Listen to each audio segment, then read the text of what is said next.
நீங்கள் பார்த்துக் கொண்டிருப்பது உங்கள் விஜய்.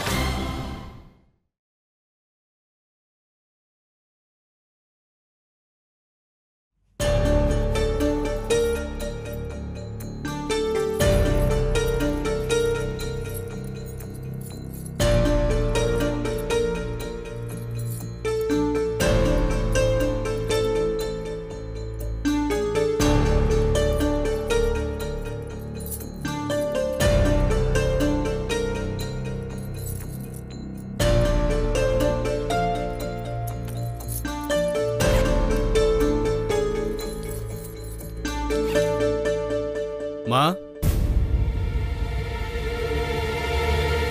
ஒரு நிமிஷம் இங்க வாங்க.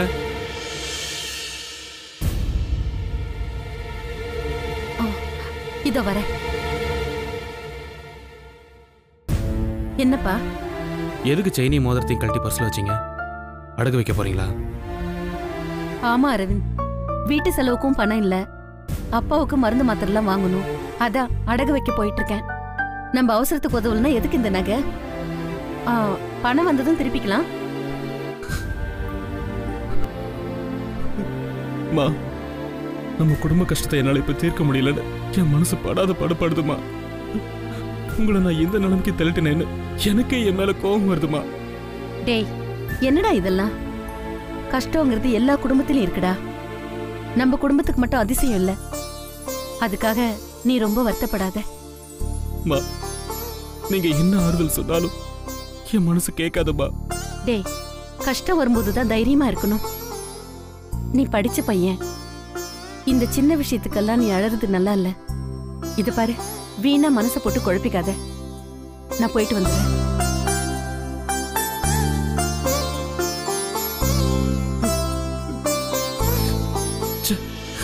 நம்ம கை கால் உடைஞ்சதுனால தானே அம்மா இப்படி கஷ்டப்படுறாங்க. என்னால யாருக்குமே உதவி பண்ண முடியாம போயிடுச்சு. மாமாக்கு நெஞ்சுவலி வந்தத காவியாக்கு தெரியப்படுத்திடுவோம். இல்லனா இந்த விஷயத்தை யாரும் என்கிட்ட சொல்லலன்னா அதுக்கப்புறம் அந்த காவியா என்கிட்ட தான் சண்டைக்கு வருவா.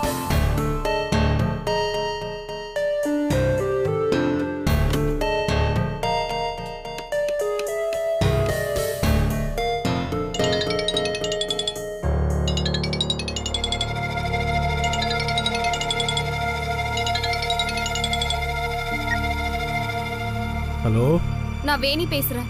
சொல்லுமா. சின்னவனே, இங்க நடக்க கூடாத பிரச்சனையெல்லாம் நடந்துருச்சு. என்ன? இந்த திவ்யா இருக்கால, அவ பிரதீப்போட வீட்டை விட்டு ஓடி போயிட்டா. இது என்ன சொல்ற? என் மாமனாருக்கு நெஞ்சுவலி வேற வந்துருச்சு. நெஞ்சு வலியா? எப்படி? திவ்யா ஓடி போனதை நினைச்சு அதை தாங்கிக்க முடியாம மாமாக்கு நெஞ்சுவலி வந்து மயக்கம் போட்டு கீழே விழுந்துட்டாங்க. ஏய், டாக்டர் சொன்னீங்களா இல்லையா? ஆமா, டாக்டர் வந்தாக. ஊசி போட்டு மாத்திரை எல்லாம் கொடுத்திருக்காக. மாமாக்கு மைல்டு ஹார்ட் அட்டாக்னு சொல்றாங்க. இப்ப பரவாயில்ல. ஆனா அந்த திவ்யா. சரி, நானும் காவியா உடனே கிளம்பி வரோம். தனுஷ், என்ன அதுக்குள்ள எந்திரிச்சிட்ட? இந்த ஆச்சரியமா இருக்கு. காவியா, நம்ம உடனே உங்க வீட்டுக்கு போகணும். ஏன்? உங்க அப்பாவுக்கு நெஞ்சு வலி வந்து மயக்கம் போட்டு விழுந்துட்டாரா? என்ன சொல்ற? ஆமா, உன் தங்கச்சி அந்த பிரதீப்போட ஓடி போயிட்டாங்க.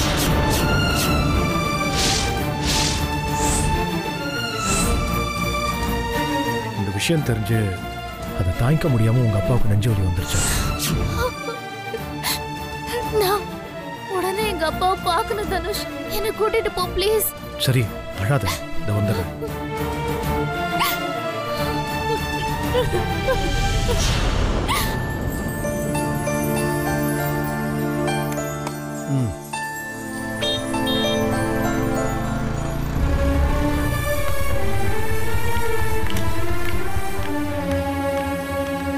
அப்பா, இப்படிப்பா இருக்கு போ.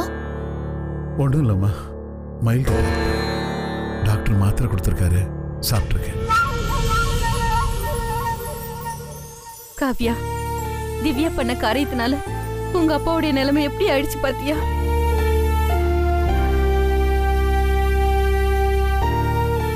இல்லம்மா, மனசறிஞ்சு திவ்யா அப்படி போறதுக்கு வாய்ப்பு இல்லம்மா. அந்த பிரதீப் தான் திவ்யாவை பிரெயின் வாஷ் பண்ணி கூட்டிட்டு போயிருப்பான்.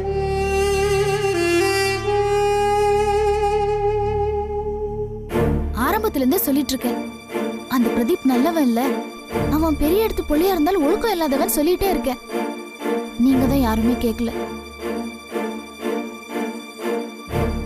அதான் அத்தை, நான் நேத்துக்கே மாமாவுக்கு ஃபோன் பண்ணி அந்த பிரதீப்பை பத்தி எச்சரிக்கை பண்ணேன். மறுபடியும் பிரதீப் ஏதாவது குட்டி கலாட்டா பண்ணுவான், திவ்யாவை ஜாக்கிரதையா பாத்துக்காங்கன்னு சொன்னேன். மாமா தான் அதை காதுலயே வாங்கல. பிரதீப் நல்லவன், அப்படிலாம் பண்ண மாட்டான், யோக்கியன் அப்படின்லாம் வக்காலத்து வாங்கினார். அங்கதான் தப்பு நடந்திருக்கு. தனுஷ், அப்பா உடம்பு சரியில்லாம இருக்காரு, இப்ப ஏன் இதெல்லாம் பேசணும்? கொஞ்சம் அமைதியா இரு. காவியா, மாப்பிள்ளை ஒன்றும் சொல்லாதம்மா. நடு ராத்திரின்னு கூட பார்க்காம எனக்கு ஃபோன் பண்ணி ஜாக்கிரதையா இருக்க சொன்னார். நான் தான் அவரை அலட்சியப்படுத்திட்டேன். பாத்தியல்ல இந்த வீட்டு மேல எங்க அண்ணன் எம்பிட்டு அக்கறை வச்சிருக்காங்கன்னு. அவங்க சொன்னதை மட்டும் மாமா நம்பி இருந்தாருன்னா திவ்யாவை தடுத்திருக்கலாம். எங்க அண்ணன் சொன்னதை நீங்க யாரும் நம்பல, இப்ப என்னத்த செய்யறது? தனுஷ், என் தங்கச்சிய பிரதீப் ஏதாவது பண்றதுக்குள்ள திவ்யாவை கண்டுபிடிச்சாகணும். காவியா, நம்ம எல்லாரும் இப்படி தவிக்க விட்டுட்டு அவ சந்தோஷம் தான் முக்கியம்னு போயிட்டால. இனிமே அவளை பத்தி எதுவும் பேசாது.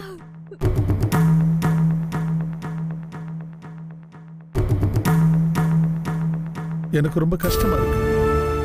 அப்பா, நீங்க மனசு போட்டு கஷ்டப்படுத்திக்காதீங்கப்பா. உங்களுக்கு உடம்பு சரியில்லை. நடந்த சம்பவத்தை நினைச்சு ஃபீல் பண்ணாதீங்க. நாங்க இருக்கோம்ல. இதையெல்லாம் பார்க்கறதுக்கும் கேட்கறதுக்குமா நான் உயிரோட இருக்கிறேன். கடவுளே, இந்த குடும்பத்துக்கு ஒரு நல்ல காலம் பிறக்காதா? அத்தை, என்ன பேசுறீங்க? நீங்க இருக்கிற தைரியத்துல தான் நாங்க இருக்கோம். இப்படி நீங்க நம்பிக்கை இல்லாம பேசலாமா? மா, அவங்க அப்பா எஸ்பிங்கிறதுனால என்ன வேணாலும் செய்வான் அந்த பிரதீப். அவனை சும்மா விடக்கூடாதுமா. திவ்யாவை அவன் கடத்திட்டான்னு போலீஸ்ல கம்ப்ளைண்ட் கொடுக்கலாம். அதான் சரி. அண்ணே, போலீஸ்னு போனா திவ்யாவோட மானம் தான் போகும். அவங்க கண்டுபிடிக்கிறேன்னு பேப்பர்லயும் டிவிலயும் இந்த விஷயத்த நியூஸா போட்டா அப்புறம் நம்ம குடும்ப மானம் தான் போகும். காவியா, நம்ம குடும்ப மானம் போகாம இருக்கணும்னா திவ்யாவையும் பிரதீப்பையும் நாம தான் தேடி கண்டுபிடிக்கணும்.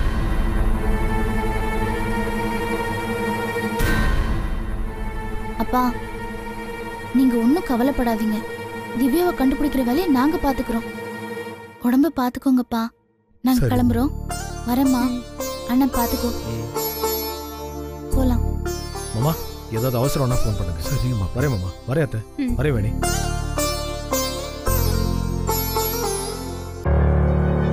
உங்க பையன் ஏன் இப்படி பண்ணான்னு அந்த எஸ்பி கிட்ட நானே நேர்ல போய் கேட்கிறேன்.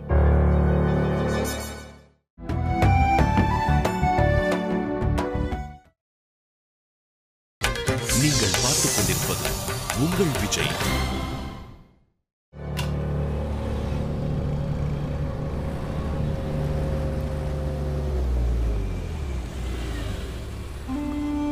திவ்யா, உனக்கு சாப்பிட என்ன வேணும்? ப்ளீஸ், எனக்கு ஒன்றும் வேண்டாம். ஏய், உனக்கு என்ன பைத்தியமா? நைட்டு ஃபுல்லாக ட்ராவல் பண்ணியிருக்கோம். இப்படி சாப்பிடாம இருந்தால் என்ன ஆகுறது? பசி இல்லைன்னு சொல்றேன்ல, ஏன் என்ன ஃபோர்ஸ் பண்ற? திவ்யா, சாப்பிட்றதுல மட்டும் இல்லை, ஒவ்வொரு விஷயத்தையும் உன்னை ஃபோர்ஸ் பண்ணி தான் உன்கிட்ட பர்மிஷன் வாங்க வேண்டியது இருக்கு. ஃப்ரீயாக எதுவும் பண்ண முடியல. நீ இங்கே இரு, நான் டிஃபன் வாங்கிட்டு வந்துடுறேன். இரு.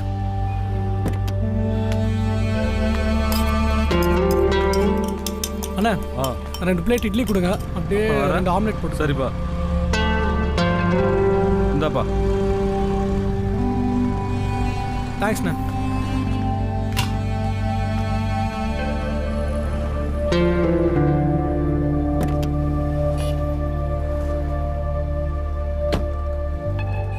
பிரதீப், நான் தான் வேண்டான்னு சொன்னேன்ல. ஏய்,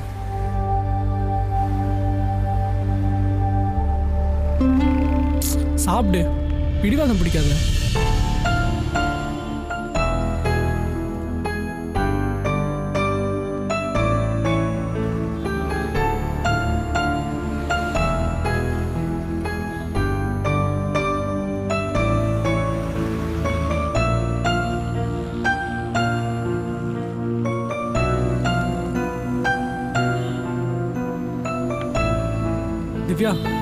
இரு, காசு கொடுத்துட்டு வந்துடுறேன்.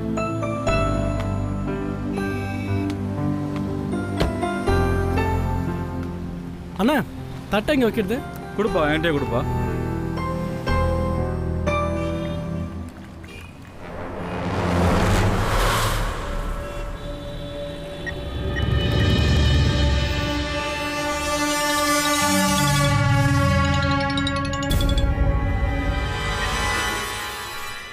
ஹலோ.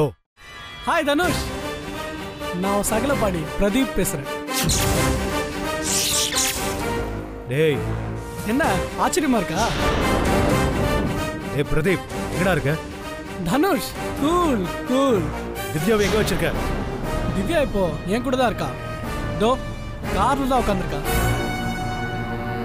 அது மட்டும் இல்ல, இன்னைக்கு ராத்திரி நாங்க 2 பேரும் லாட்ஜ்ல ஒண்ணா ஒரே ரூம்ல தங்க போறோம். ஏய் பிரதீப், ஏய் எங்கடா இருக்க? சொல்டா. நான் எங்க இருக்கேன்னு சொல்றதுக்கு நான் என்ன முட்டாளா? தனுஷ், இன்னும் 24 ஹவர்ஸ்ல உனக்கு ஒரு ஹாட் நியூஸ் கொடுக்குறேன்னு சொன்னல, அது இந்த நியூஸ் தான். ஏய் பிரதீப், ஏய் ஏய் ஏய் பிரதீப், ஏய் ஹலோ ஹலோ.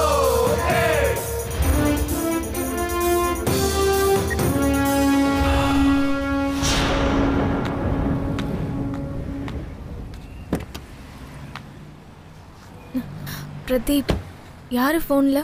என் ஃப்ரெண்டு. போலாமா?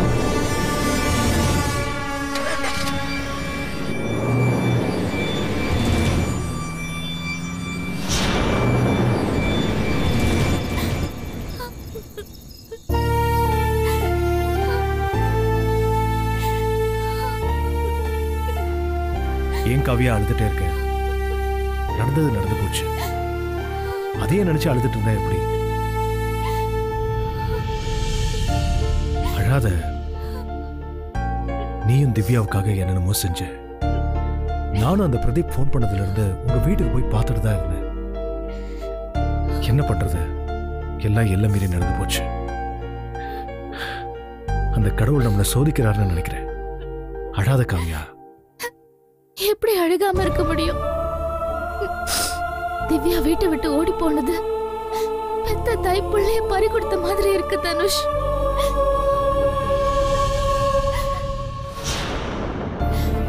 உங்களை மாதிரி ஒரு நல்ல புருஷன் என் தங்கச்சிக்கு மாப்பிள்ளை வரணும்னு நான் ஆசைப்பட்டேன். அதுவும் நடக்கல. எந்த துன்பம் வந்தாலும் கலக்காத என் அப்பா இவ ஓடி போனதுல நெஞ்சு வலியால படுத்துட்டாரு. அண்ணன் கால் உடைஞ்சு போய் கிடக்குறாரு. மொத்தத்துல குடும்பமே முடங்கி போயிருக்கு. திவ்யா எங்க போயிருக்கான்னு கூட தேடி கண்டுபிடிக்க முடியாத சூழ்நிலையில அப்பா வேற வேதனையில இருக்காரு. ஏய் காவியா, அவங்க அப்படி இருந்தாலும் நாம தான் நிதானமா இருந்து திவ்யா எங்க போயிருக்கான்னு கண்டுபிடிக்கணுமே தவிர இப்படி அழுதுட்டு இருந்தா எப்படி காவியா? நாம தான் போலீஸ்ல கம்ப்ளைண்ட் பண்ணக்கூடாதுன்னு அப்பா சொல்லிட்டாரு. வேற என்ன தனுஷ் பண்றது? நீ ஒன்னும் கவலைப்படாத. எனக்கு திவ்யா மேல முழு நம்பிக்கை இருக்கு. அவ நம்ம மேல உள்ள கோவத்துல தான் பிரதீப்போட போயிருப்பாளே தவிர வேற எந்த கெட்ட எண்ணமும் இருக்காத காவியா. நீ வேணா பாரு, கூடிய சீக்கிரம் அவ வீட்டுக்கு வந்துருவா. அதுக்காக நம்ம அப்படியே விட்டுற முடியுமா? நம்ம அவளை தேட வேண்டாம்? அவளை நினைச்சு எனக்கு ரொம்ப கவலையா இருக்கு தனுஷ். கொஞ்சம் அமைதியா இரு. நானும் யோசிச்சுட்டு தான் இருக்கேன் கவியா. எனக்கு என்னமோ என் மனசு சொல்லுது திவ்யாவுக்கு எந்த கெடுதலும் நடந்திருக்காது.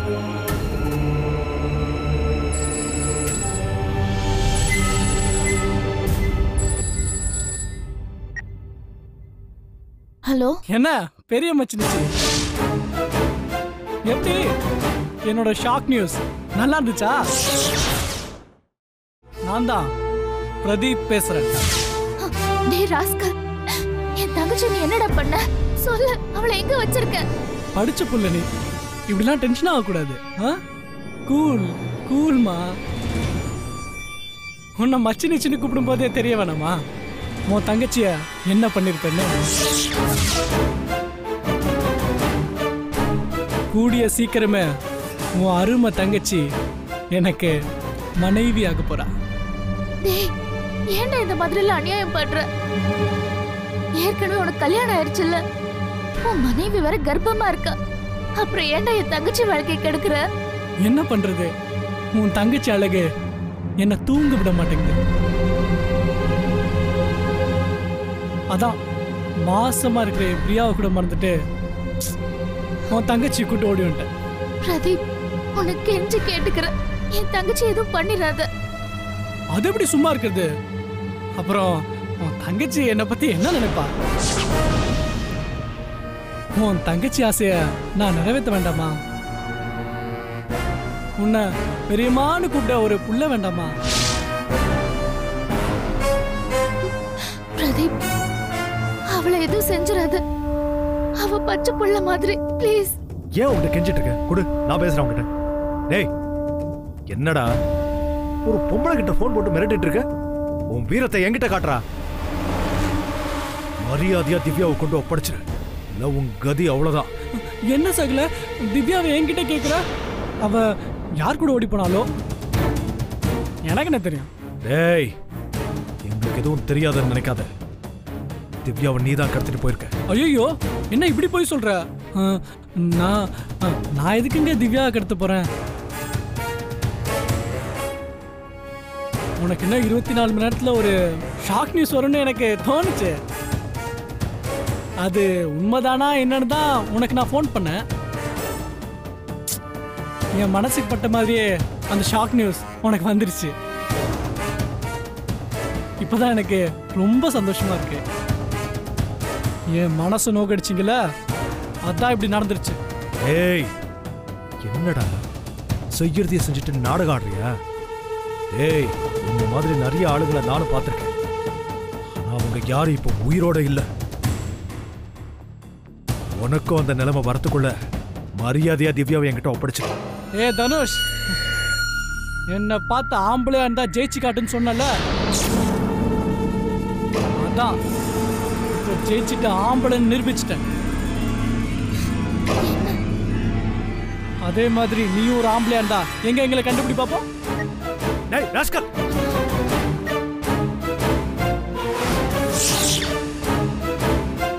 என்ன சொல்ற தனுஷ்? இப்படியாச்சு திவ்யாவை காப்பாத்து. நீ ஒன்னும் பயப்படாத. அவனுக்கும் திவ்யாவுக்கும் இன்னும் எதுவும் நடக்கல, இனிமேலும் எதுவும் நடக்காது. அதுக்குள்ள நாம அவங்களை கண்டுபிடிச்சோம். டேய் சேது,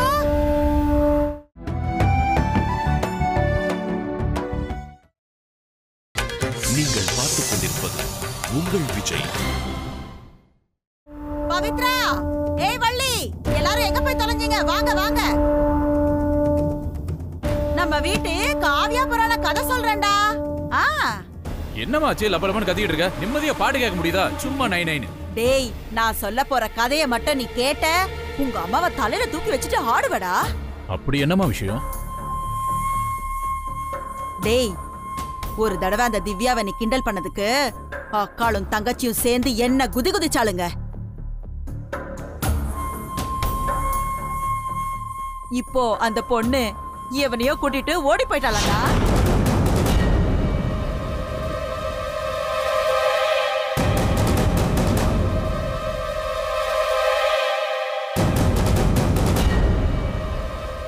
பாத்தியாடா படிச்ச குடும்பத்தோட லட்சணத்தை? ஏமா இப்படி பண்ற? இது உனக்கே நல்லா இருக்கா? டேய் சின்னவனே, அம்மாக்கு இப்பதான்டா சந்தோஷமா இருக்கு. உனக்கு அவங்க வீட்ல ஆரம்பத்துல பொண்ணு கேட்டதுக்கு அந்த வாத்தியார் என்னென்ன கேள்வி கேட்டாரு. அம்மாக்கு அன்னைக்கு மனசு எப்படி வலிச்சிருக்கோண்டா. என்னடா பாக்குற? அப்ப இந்த அம்மா மனசு எப்படி தவிச்சிருக்கும் தெரியுமா? உங்க பையன் படிச்சிருக்கானா, நாங்க எல்லாம் கௌரவமான குடும்பம், என் பிள்ளைங்க எல்லாம் ரொம்ப ஒழுக்கமானவங்க, அப்படி இப்படின்னு அவர் எப்படி பேசினாரு. இப்போ அவர் மக கல்யாணமான ஒருத்தனை இழுத்துக்கிட்டு ஓடி போயிட்டாடா.